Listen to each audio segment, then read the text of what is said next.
नमस्कार। Jharkhand high court से एक ग्रुप डी या ग्रुप 4 की वैकेंसी आई हुई है। अगर आप मैट्रिक पास हैं तो वैसी स्थिति में आप आवेदन कर सकते हैं। आवेदन किस प्रकार से होगा, कहाँ भेजना है, ऑनलाइन है या ऑफलाइन, कितना फीस लगेगा, इन तमाम चीज़ों के बारे में आपको जानकारी इस वीडियो में मिल जाएगा। आप एक भी हिस्से को मिस नहीं कीजिएगा वीडियो का, अन्यथा आप इस फॉर्म को नहीं भर पाएंगे, क्योंकि कई सारी बारीक बातों का ध्यान रखना बेहद ज़रूरी है। तो फिलहाल हम हैं झारखंड हाई कोर्ट के ऑफिशियल वेबसाइट पर, और यहाँ पर जब आप आएंगे तो आपको यहीं पर मिलेगा रिक्रूटमेंट का एक ऑप्शन, जहाँ से सभी प्रकार की जो वैकेंसी होती है वो उसका डिटेल्स आपको मिल जाएगा। तो जब आप यहाँ पर आएंगे, देखिए रिक्रूटमेंट के ऑप्शन में, ये रिक्रूटमेंट के ऊपर जैसे आप क्लिक कीजिएगा तो जितना भी प्रकार का सूचना है वो सारा का सारा आपके सामने दिख जाएगा। आपको देखना है इस जगह पर, आप देखिए यहाँ पर वैकेंसी की सूचना है, लिखा हुआ है notice regarding recruitment of class 4 post in high court of Jharkhand. Jharkhand के हाई कोर्ट में क्लास 4 पोस्ट के लिए जो आवेदन पत्र आमंत्रित किए गए उसके लिए ये है। इसके ऊपर आप जैसे ही क्लिक करेंगे तो आपके सामने ये जो है ये नोटिफिकेशन आ जाएगा। लिंक आपको सीधा सीधी डिस्क्रिप्शन बॉक्स में मिल जाएगा, वहाँ से आप डायरेक्टली इसे डाउनलोड कर पाएंगे। देखिए लिखा हुआ है कि इसमें पेमेंट जो है वो 18,000 से लेकर के 56,000 तक है, और साथ में ऑफिशियल वेबसाइट का भी नाम यहाँ पर लिखा हुआ है, और लास्ट डेट है फॉर्म रिसीव करने का 20 सितंबर के शाम 5 बजे तक। मतलब आपके पास बहुत ज़्यादा समय नहीं है। अब मैं आपको बता दूं कि इसमें जो पद हैं वो चपरासी, सफाई कर्मी, फरास, रसोइया, ये सारे पद हैं। 18,000 से 56,000 तक आपको पेमेंट मिलेगा। अब इसके विस्तृत जानकारी को थोड़ा सा देख लेते हैं। सबसे पहले पदों की बात करें, किस किस कैटेगरी में कितना पद है वो आप देख सकते हैं। चपरासी, सफाई कर्मी, फरास, रसोइया, ये तमाम पद हैं, और किस किस कैटेगरी में कितना है वो उसे आप यहाँ पर देख पाएंगे। खेलकूद कोटा के लिए कुछ है, उसे भी आप देख लीजिए ध्यानपूर्वक, स्क्रीन को पॉज करके। आप जिस कैटेगरी में हैं उसी कैटेगरी में आपको अप्लाई करना है। दूसरा जो आप देख रहे हैं ये यहाँ पर वेतनमान दिया हुआ है, तो जितने भी पोस्ट हैं सबों के लिए वेतनमान 18,000 से 56,900 लेवल 1 ही लिखा हुआ है, तो वेतनमान में किसी प्रकार का कोई अंतर नहीं है। तीसरी बात, जो न्यूनतम शैक्षणिक अनिवार्य योग्यता है वो मैट्रिक या समकक्ष, यानी अगर आपने मैट्रिक तक की पढ़ाई कर रखी है तो वैसी स्थिति में आप 1, 2, 3 ये तीनों पोस्ट को भर सकते हैं। रसोइया पोस्ट में जो है वो मैट्रिक या समकक्ष होना चाहिए, और इसके अलावे आपके पास खाना बनाने या कैटरिंग में 3 वर्ष का अनुभव होना चाहिए। बाकी पोस्ट में भी अगर अनुभव है तो आपको प्राथमिकता दी जाएगी, लेकिन ये अनिवार्य नहीं है। लेकिन इसमें जो है आप देख सकते हैं 3 वर्ष का आपके पास अनुभव अगर है तो वैसी स्थिति में आपको रसोइया पद के लिए अप्लाई करना है। उपरोक्त पदों के लिए साइकिल चलाने का ज्ञान होना चाहिए। महिला और दिव्यांग को छोड़ करके बाकी जो पुरुष अप्लाई करेंगे उनको साइकिल चलाने का ज्ञान होना चाहिए। आवेदन पत्र कहाँ से भरना है, कैसे भरना है वो अभी मैं आपको बाद में बताऊंगा। आपको 20 सितंबर 2023 के शाम 5 बजे तक अपना आवेदन भेज देना नहीं बल्कि वहाँ पहुँच जाना चाहिए। तो मतलब आपको कल परसों तक ही स्पीड पोस्ट के माध्यम से अपना आवेदन भेज देना है। साधारण पोस्ट से आपको नहीं भेजना है आवेदन को। आपकी उम्र कम से कम 18 साल होना चाहिए। उम्र की गणना 1 जुलाई 2023 के आधार पर की जाएगी। अधिकतम उम्र जनरल के लिए 35 वर्ष है, ओबीसी 1 और 2 पुरुष के लिए 37 वर्ष है, ओबीसी 1-2 महिला के लिए 38 वर्ष, अनुसूचित जाति जनजाति की पुरुष महिला के लिए 40 वर्ष, और निःशक्त जो है उनको 10 वर्ष की छूट दी गई है। अगर आप अनारक्षित कैटेगरी में या पिछड़ा वर्ग में आते हैं या फिर ईडब्ल्यूएस के उम्मीदवार हैं तो वैसी स्थिति में आपको 200 रुपये का भुगतान भी करना है। और जो आरक्षित कोटि के हैं एससी एसटी ये सब, उनको जो है वो शुल्क में छूट दी गई है, उनको किसी प्रकार से कोई भुगतान नहीं करनी है। 200 रुपये का जो भुगतान करेंगे वो कैसे करेंगे, क्योंकि ये जो फॉर्म भर रहे हैं आप, ये ऑफलाइन के माध्यम से भरा जा रहा है। तो आपको जो पेमेंट करना है वो डिमांड ड्राफ्ट के माध्यम से या डीडी के माध्यम से करना है। आपको क्या करना है, 200 रुपया और कुछ शुल्क लगेगा, शायद 30-35 रुपया चार्ज लगेगा। तो लगभग 250 रुपया लेकर के आपको किसी भी बैंक में चल जाना है, और बैंक में जा कर के आपको बोलना है कि इस नाम से हमको एक डीडी बना दीजिए या डिमांड ड्राफ्ट बना दीजिए।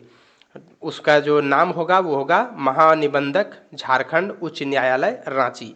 इस नाम से आपको एक डीडी बनवाना है। उस डीडी को लिफाफे के अंदर में भर देना है, उसका एक फ़ोटोकॉपी अपने पास रख लेना है।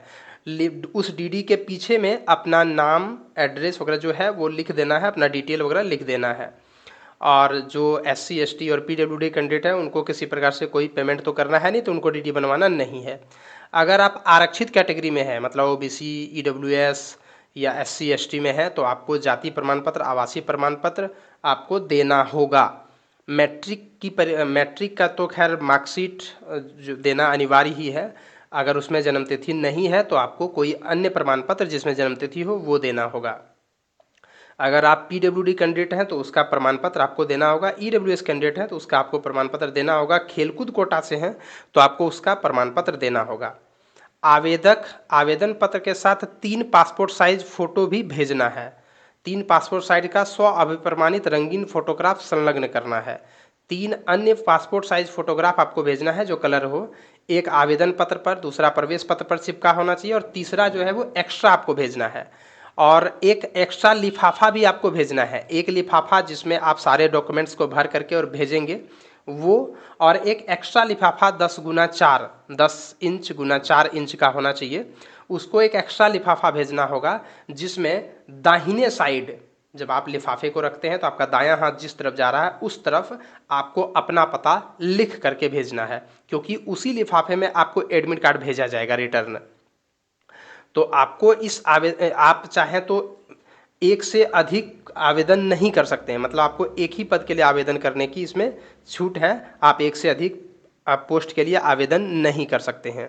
लिफाफे, उम्मीदवार को जो है वो लिफाफे में केवल एक ही आवेदन पत्र भरना है। एक लिफाफे में 2-3 आवेदन पत्र आपको नहीं भरना है। जो आवेदन पत्र जो आप भरेंगे उसको हाथ से ही भरना है। कंप्यूटर से टाइपिंग करवा करके भर लेंगे तो वो गलत होगा, वो मान्य नहीं होगा। आपको जो एडमिट कार्ड भेजा जाएगा उसमें परीक्षा और इंटरव्यू डेट का लिखा हुआ रहेगा, और साथ ही आपको जो है वो एक से अधिक पोस्ट के लिए अप्लाई नहीं करनी है। और जब फॉर्म भरना है तो साफ साफ शब्दों में भरना है। फॉर्म को भेजना कहाँ है तो ये देखिए यहाँ एड्रेस दिया हुआ है, महानिबंधक झारखंड उच्च न्यायालय, धुरवा, रांची, पिन कोड 83-404। ये है आवेदन पत्र। इसमें आपको क्या करना है, सबसे पहले किस पद के लिए आप अप्लाई कर रहे हैं उसके ऊपर आपको टिक कर देना है। फिर आपका नाम लिखना है, हिंदी में, अंग्रेजी में, पिता का नाम, उसके बाद डेट ऑफ बर्थ। आपको इस तारीख को आपका कितना उम्र हो रहा है, कितना साल, कितना दिन, कितना महीना, जन्म स्थान आपका क्या है, अस्थाई पता, और आपको डाक का पता मतलब पत्राचार पता, अगर दोनों समान है तो दोनों में समान ही भर देना है। राष्ट्रीयता में भारतीय आपको डाल देना है। मोबाइल नंबर अपना डाल देना है। आपने जो जो क्वालिफिकेशन आप में है, मैट्रिक, इंटर, ITI वगैरह जो भी है वो डाल देना है, हालांकि केवल मैट्रिक की मांग की गई है। अनुभव प्रमाण पत्र अगर कोई है तो यहाँ पर उसका विवरण कर देना है। और जितने भी एजुकेशन सर्टिफिकेट आप यहाँ पर दे रहे हैं उन सबों का फोटोकॉपी भी इसमें लगा देना है, जिस पर आपका साइन होना चाहिए। आप किस कैटेगरी से अप्लाई कर रहे हैं, जनरल से, SC ST OBC से, उसको अब यहाँ भर देना है। आप किस लिंग के हैं उसको अब भर देना है, स्त्रीलिंग या पुल्लिंग। अगर आप PWD कैंडिडेट हैं तो उसका डिटेल्स यहाँ पर डाल देना है। क्या आप किसी संस्था में कार्यरत है, हाँ, अगर कार्य करते हैं तो हाँ, नहीं तो नहीं डाल देना है। क्या आपके खिलाफ कोई मुकदमा चल रहा है, हाँ तो हाँ, नहीं तो नहीं डाल देना है। इसके अलावे यहाँ पर इस घोषणा पत्र को पढ़ लेना है। यहाँ पर आपको अपना स्थान का नाम, जैसे जो आपका गांव का नाम होगा वो, और डेट, और साथ में यहाँ पर आपको साइन कर देना है। ये वाला फॉर्म भी आपको भर देना है। यहाँ आप किस पद के लिए आवेदन कर रहे हैं, जैसे अगर आप सफाई कर्मी के लिए कर रहे हैं तो या सफाई कर्मी, यहाँ पर अपना नाम, पिता का नाम, अपना पत्राचार का पता यहाँ पर डाल देना है। ये वाला जो है वो कार्यालय के द्वारा भरा जाएगा, ये वाला आपको नहीं भरना है। और एक फ़ोटो यहाँ पर चिपकाना है जिसके ऊपर साइन करना है, मतलब फ़ोटो अगर आप इस घर में चिपकाते हैं तो यहाँ नीचे से साइन करते करते यहाँ से यहाँ तक चल जाना है, मुंह पर नहीं जाना चाहिए। ठीक उसी प्रकार से इसमें भी एक फ़ोटो यहाँ पर चिपकाना है और यहाँ से इस पर साइन करते हुए चल जाना है। और एक एक्स्ट्रा फ़ोटो भी आपको लिफाफे के अंदर में डाल देनी है। जो आप लिफाफा भेजेंगे, एक लिफाफा लेना है, लिफाफे के ऊपर बाएं साइड में अपना पता, दाहिने साइड में इसका धुरवा, रांची का जो पता मैंने आपको अभी दिखाया कि कहाँ आपको आवेदन भेजना है, एक बार फिर से दिखा देते हैं। ये वाला पता दाहिने साइड में और बाएं साइड में अपना पता डाल देना है। इसके अलावे सबसे ऊपर में लिख देना है कि आप किस पद के लिए अप्लाई कर रहे हैं और उसके साथ एक लिफाफा एक्स्ट्रा डाल देना है, एक फ़ोटो एक्स्ट्रा डाल देना है। जितना भी आप एजुकेशनल सर्टिफिकेट जितना आप ब्यौरा दे रहे हैं उतना सारा का फ़ोटोकॉपी डाल देना है, अपना आधार कार्ड वगैरह का फ़ोटोकॉपी दे देना है। अगर आप आरक्षित श्रेणी में हैं तो जाति आवासीय प्रमाण पत्र भी आपको इसके साथ लगा देना है। और इन सभी चीज़ों को लगा करके आपको स्पीड पोस्ट के माध्यम से भेजना है। ध्यान रहे, स्पीड पोस्ट के माध्यम से 20/9/2023 तक अगर आपका आवेदन पहुंचता है तभी उस पर विचार किया जाएगा, अन्यथा नहीं किया जाएगा। आज से आपके पास 6 दिनों का समय है, बहुत समय नहीं है। 2 से 3 दिन में आप भेज दीजिए, क्योंकि पहुंचने में भी लगभग 1 से 2 दिन लग जाएगा स्पीड पोस्ट के माध्यम से। इसीलिए आप इस काम को अतिशीघ्र कर लें। बहुत अच्छी पद है। मैट्रिक पास अगर आप हैं तो इसको भर सकते हैं। साथ में डीडी भी आपको बनवाना होगा, और डीडी का ओरिजिनल डीडी जो है उसको लिफाफे में डाल देना है, उसका एक फ़ोटोकॉपी करके अपने पास रख लेना है। और इसके अलावे आपको क्या करना है, जब आप भेजेंगे लिफाफे के से तो आपका काफ़ी समय लग जाएगा। इसीलिए आप क्या करेंगे कि कल ही डीडी बनवा लेंगे, कल ही अपना सारा प्रमाण पत्र कर लेंगे, और अधिक से अधिक जो है वो अगले दिन तक आपको भेज ही देना है। और इसी प्रकार से अन्य वैकेंसी के लिए आप बने रहिए हमारे चैनल के साथ, ताकि हर एक चीज़ को मैं इसी प्रकार से बहुत ही आसान शब्दों में आपके लिए बता सकूं, और आप हर वैकेंसी को सबसे पहले बढ़िया तरीके से अप्लाई कर सकें। धन्यवाद।